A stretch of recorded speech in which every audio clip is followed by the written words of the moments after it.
Well, all right. Season 2 of House of the Dragon delivers the red sewing. Oh, boy. Whenever the color red's brought in, you know, that's, yeah. Yeah, it does get pretty red, although cauterized almost immediately. Again, I am not familiar with the book version of these stories, but apparently I've seen tell that this episode deviates from it somewhat. I don't know. I guess somewhat significantly, certainly in the character of Rhaenyra's son, where they have this scene together and he's upset about what she's doing. So in the previous episode, which is also in a lot of ways, it's almost the same episode twice, you know. This one does it a little better than the previous one. And the only saving grace was kind of the interesting aspect of the dragon seeking out Adam of Hull. And, you know, and he's like stunned and everything. And so the idea percolates, but apparently in the novel or what have you, it was her son who came up with the idea we should seek their bastard cousins. Because, you know, Dad and Grandpa and all the rest, they got around. So, and of course, we've met characters who, you know, who are aware of their secret lineage and all that sort of thing. And lo and behold, it plays out, well, more or less well for them. It wouldn't have gone that way had they not been introduced. The other characters who show up, yeah, they're all dispatched. So that's the deal. Rhaenyra, she meets Adam. She realizes what's happened here, and Sea Smoke's, you know, of course his name's Sea Smoke, seeks out Adam and claims him. So she's like, well, here's the answer. We're going to get more dragon riders here. And, well, the traditionalists are upset and that kind of thing. And her son's upset. And his argument, you know, it flies in the face of the fact that apparently he was one of the ones who was encouraging the idea. Yet in here, he's adamantly against it. And it comes across that he's somewhat bigoted towards commoners and this sort of thing.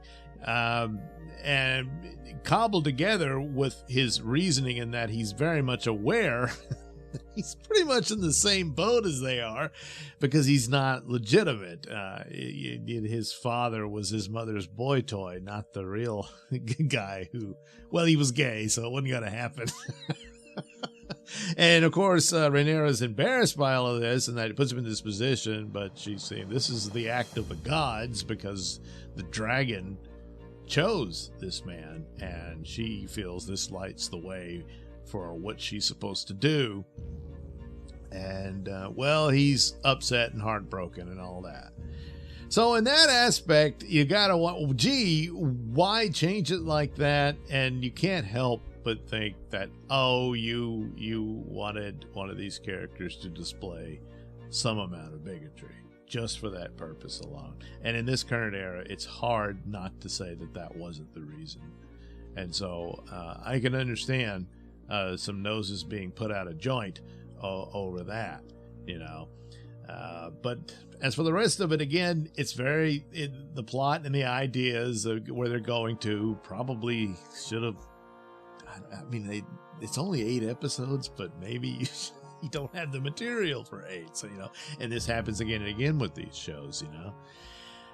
But nevertheless, they go forward with yet again, let's roll out some more people that we think might be able to ride a dragon. And they go and get the biggest, baddest dragon. And he barbecues just about everybody in there. Except for the 2 guys that we've been seeing throughout this series. One escapes, but he goes the wrong way, deeper into the dragon cave. And he's more of the klutz of the 2. The other one, he's easily the strongest warrior looking guy there, and is pretty much ready to be killed by the dragon. And in that, he demonstrates his courage, and he does this to protect one of the other survivors, this young woman, who's able to escape, going in the right direction towards the door that gets her out. And the dragon's impressed with him and says, all right, you win. So he's gonna ride the biggest, baddest dragon of them all. Meanwhile, the other guy, he stumbles around into, I guess, the dragon's bathroom. Steps in this and that, and wakes up one of the dragons, and it looks like it's all over, but then the dragon sniffs him and decides, yeah, I guess I'll take this one. So he's flying around wildly and everything, and catches the notice of Edmund, and he takes off after him. So that's where we are. That's how it concludes. The rest of it, once again, hallucinations or supernatural torment put upon Damon as he sinks lower and lower into the dark side. He kind of already was there, I mean, you're jealous of your brother. You wanted, you've done things, you murdered people, and you seduced your niece. But then apparently that's commonplace within those families anyway. But now, he's being tormented by his guilty conscience, and it's used against him by something. This mysterious woman. What is all this? Or someone another player is at play here, manipulating him for other means to thwart Rhaenyra, I guess.